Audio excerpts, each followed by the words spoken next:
¿Qué tal están? André Gorz, el filósofo que vio nuestro futuro. Cuando André Gorz comenzó a escribir que el trabajo dejaría de ser el eje de la vida humana, que las máquinas producirían cada vez más riqueza con cada vez menos trabajadores y que el crecimiento económico ilimitado conduciría a una crisis ecológica sin precedentes, muchos lo consideraron un pensador excesivamente pesimista o un utópico. Sin embargo, varias décadas después, la inteligencia artificial, la automatización, la precarización laboral y el cambio climático han convertido muchas de sus reflexiones en temas centrales del debate mundial. Gorz fue uno de esos filósofos que no solo interpretaron su época, sino que anticiparon la nuestra. André Gorz nació en 1923 en Viena, Austria, con otro nombre, aunque posteriormente tomó el seudónimo de Gorz con el que pasaría a la historia. Murió en 2007. Su padre era un industrial judío y su madre pertenecía al catolicismo. La Europa de su infancia vivía una profunda crisis política, económica y moral. El auge del antisemitismo y la expansión también del nazismo marcaron decisivamente sus primeros años y moldearon su sensibilidad hacia las cuestiones de la libertad, la exclusión y la justicia. En 1939, poco antes del estallido de la Segunda Guerra Mundial, abandonó Austria y se refugió en Suiza. Allí estudió ingeniería química, una formación científica que posteriormente influiría en su manera de analizar los procesos tecnológicos y económicos. A diferencia de muchos filósofos tradicionales, Gorz nunca observó la técnica desde una posición romántica o de rechazo. Comprendía perfectamente su funcionamiento y estaba convencido de que el problema no residía en la tecnología, sino en el uso social que se hacía de ella. Tras finalizar la Segunda Guerra Mundial, se instaló definitivamente en Francia. Aquella decisión transformó su vida intelectual. París se había convertido en el gran centro europeo del pensamiento filosófico. Existencialistas, fenomenólogos, marxistas y estructuralistas discutían apasionadamente sobre el futuro de la humanidad, después del desastre provocado por la Segunda Guerra Mundial. Fue allí donde conoció a Jean-Paul Sartre, uno de los intelectuales más influyentes del siglo XX. Sartre quedó impresionado por la inteligencia de aquel joven austríaco y lo animó a escribir. La influencia del existencialismo fue enorme durante los primeros años de Gorz. La idea de que el ser humano no posee una naturaleza fija, sino que construye libremente su existencia mediante sus decisiones, permanecería siempre en el centro de su filosofía. Además, también hay que decir que Gorz nunca fue un simple discípulo. Admiró profundamente a Sartre, pero pronto comenzó a desarrollar un pensamiento propio. Mientras el existencialismo se centraba sobre todo en la libertad individual, Gorz empezó a preguntarse por las condiciones materiales que hacen posible esa libertad. ¿Puede alguien ser realmente libre si depende completamente de un empleo para sobrevivir? ¿Existe auténtica autonomía cuando el trabajo ocupa casi toda la vida de una persona? Estas preguntas marcarían toda su obra. Durante esos años también inició una brillante carrera periodística. Trabajó como periodista económico y analista político en Le Nouvel Observateur, uno de los semanarios más prestigiosos de Francia. Su labor periodística no fue un aspecto secundario de su trayectoria, al contrario, constituyó una parte esencial de su forma de hacer filosofía. A diferencia de muchos académicos, Gorz escribía pensando en los problemas reales de la sociedad.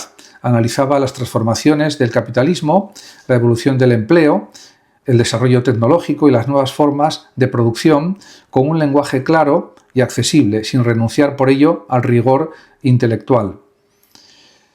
Posteriormente participó en la creación de la revista Le Sauvage, dedicada a la ecología política. Conviene recordar que estamos hablando de la década de 1970, cuando la preocupación medioambiental todavía ocupaba un lugar muy marginal en el debate público. Gorz comprendió mucho antes que la mayoría que la crisis ecológica no era un problema aislado, sino una consecuencia directa del modelo económico dominante. Su primer gran libro fue El traidor, de 1958, una obra profundamente autobiográfica en la que reflexiona sobre la identidad personal.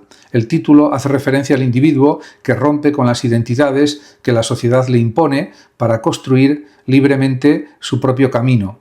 No se trata únicamente de un relato autobiográfico, sino de una investigación filosófica sobre la libertad y la autenticidad. En este libro aparece ya una de las ideas fundamentales de toda su filosofía.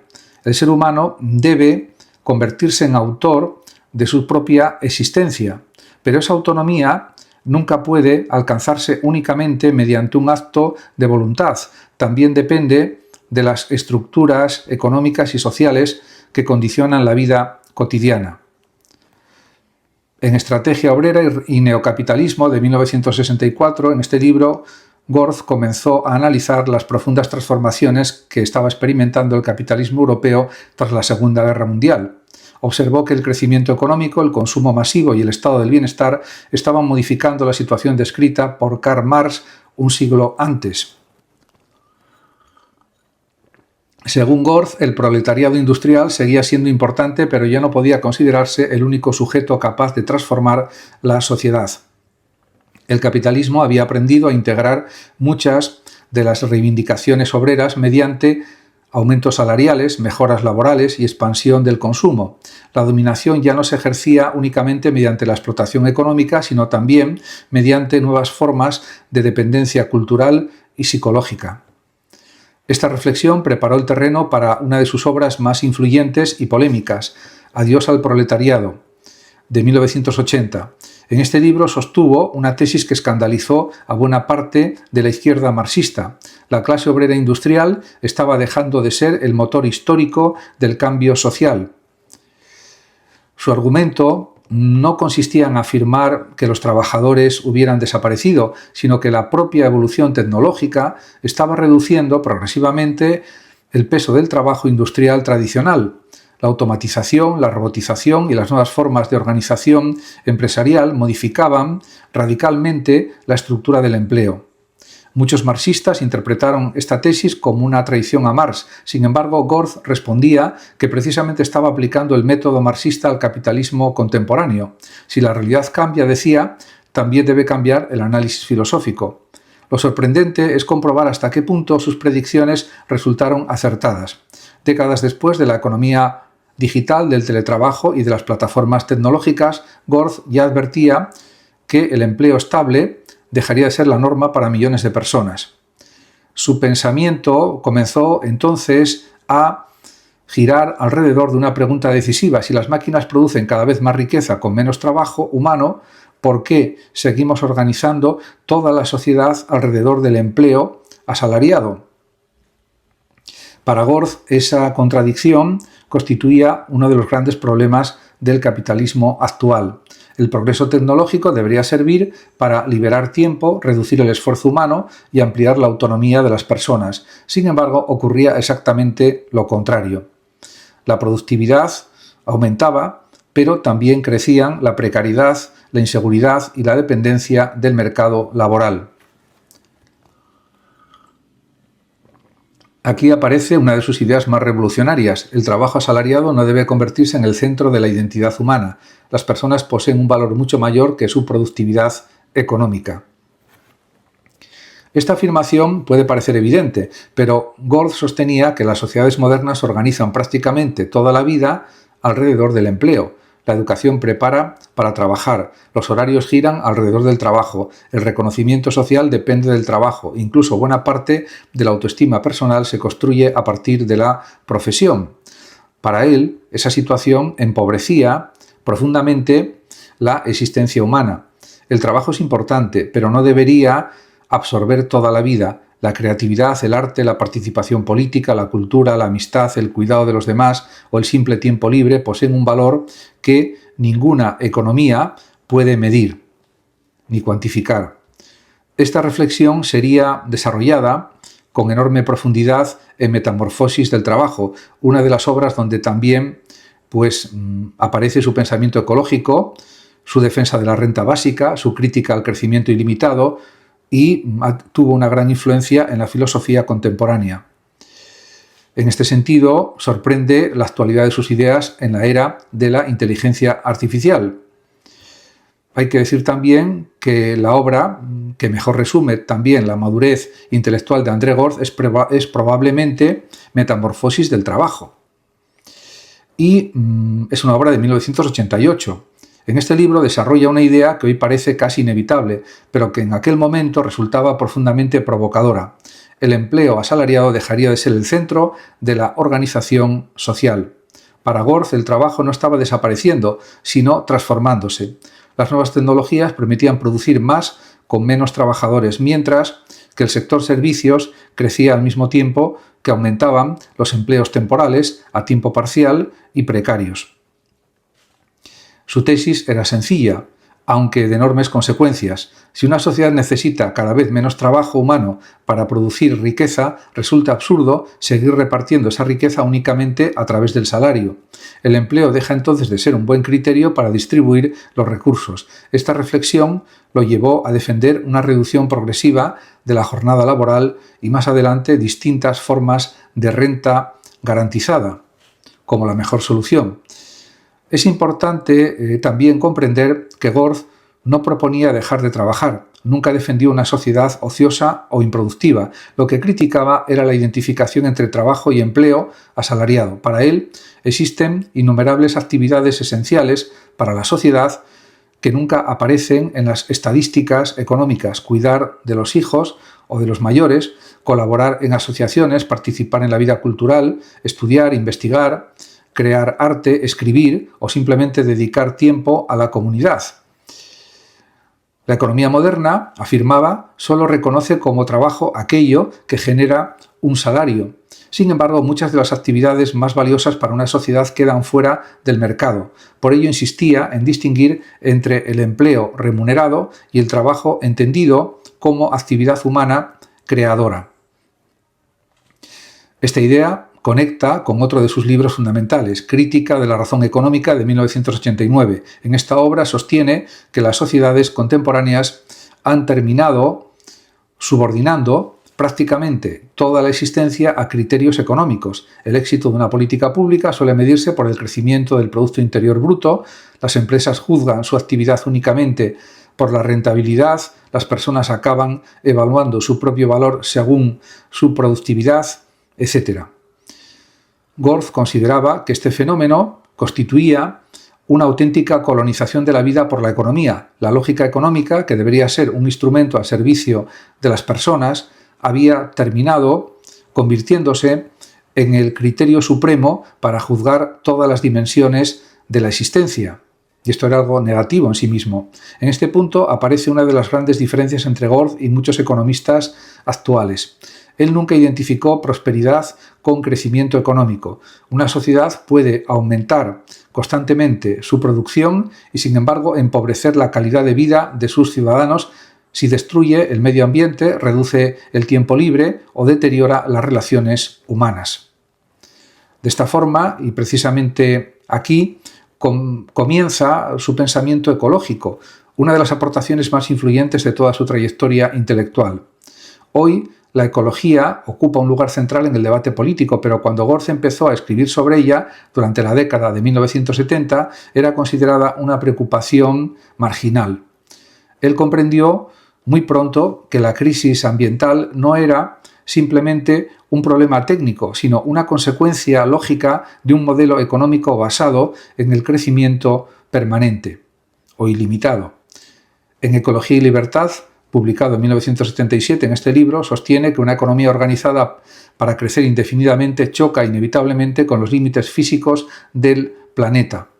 La Tierra posee recursos finitos, mientras que el capitalismo necesita expandir continuamente la producción y el consumo.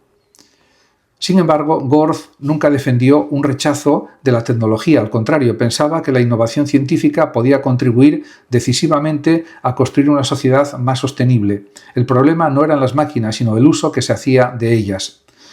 Esta posición distingue claramente a Gorz de otras corrientes ecologistas más radicales.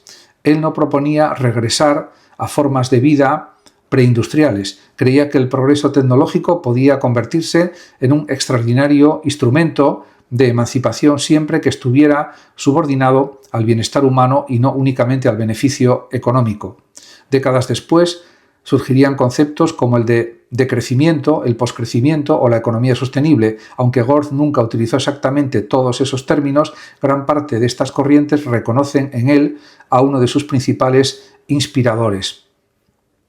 Otra obra imprescindible es Miserias del presente, Riqueza de lo posible, de 1997. El propio título resume admirablemente toda su filosofía. El presente está lleno de desigualdades, precariedad y dependencia económica. Sin embargo, las posibilidades abiertas por el desarrollo tecnológico permiten imaginar formas completamente nuevas de organización social. Gorth insistía en que la automatización no debía contemplarse únicamente como una amenaza para el empleo, también podía liberar millones de horas de trabajo repetitivo y permitir una vida más rica desde el punto de vista cultural, familiar y comunitario. Por ello defendió, cada vez con mayor claridad, la implantación de una renta básica o al menos de algún sistema de garantía de ingresos que redujera la dependencia absoluta respecto al mercado laboral. Conviene aclarar que esta propuesta no pretendía sustituir el trabajo por la pasividad. Gorth imaginaba una sociedad mucho más activa que la actual, pero en la que las personas pudieran elegir libremente actividades que hoy apenas reciben reconocimiento económico. También, en este sentido, fue uno de los primeros filósofos en anticipar muchos de los debates que hoy genera la inteligencia artificial. Si un algoritmo o un robot realiza el trabajo de cientos de personas, ¿quién debe beneficiarse de esa productividad? ¿Solo los propietarios de la tecnología o toda la sociedad? La respuesta sería, lógicamente, toda la sociedad. Estas preguntas aparecen en sus escritos con una sorprendente anticipación. Especial interés tiene también El inmaterial conocimiento, valor y capital de 2003. En esta obra analiza la transformación del capitalismo hacia una economía basada cada vez menos en bienes materiales y cada vez más en el conocimiento, la información, el software y la innovación tecnológica. Observa Gorth que el conocimiento posee características muy diferentes a las mercancías tradicionales. Una idea puede compartirse sin agotarse, un programa informático puede copiarse infinitas veces con un coste mínimo. Estas características modifican profundamente las reglas del capitalismo clásico y plantean nuevos problemas sobre la propiedad intelectual, la innovación y la distribución de la riqueza. Su último gran libro fue quizá el más emotivo de todos, Carta a D. Historia de un amor, publicado en 2006, un año antes de morir. Después de décadas escribiendo sobre economía, política y filosofía, Gorth dedicó esta obra a su esposa Dorine, compañera inseparable durante casi 60 años. No es simplemente una carta de amor, es también una profunda reflexión filosófica sobre el paso del tiempo, la fidelidad, la vulnerabilidad y el sentido de una vida compartida. Muchos críticos consideran que se trata de una de las declaraciones de amor más bellas escritas en la literatura contemporánea. Muchas gracias a todos por su atención y hasta mi próximo vídeo. El que lo desee puede compartir este vídeo, darle like o suscribirse a mi canal de YouTube, que ya dispone de más de 13.800 vídeos. Hasta siempre.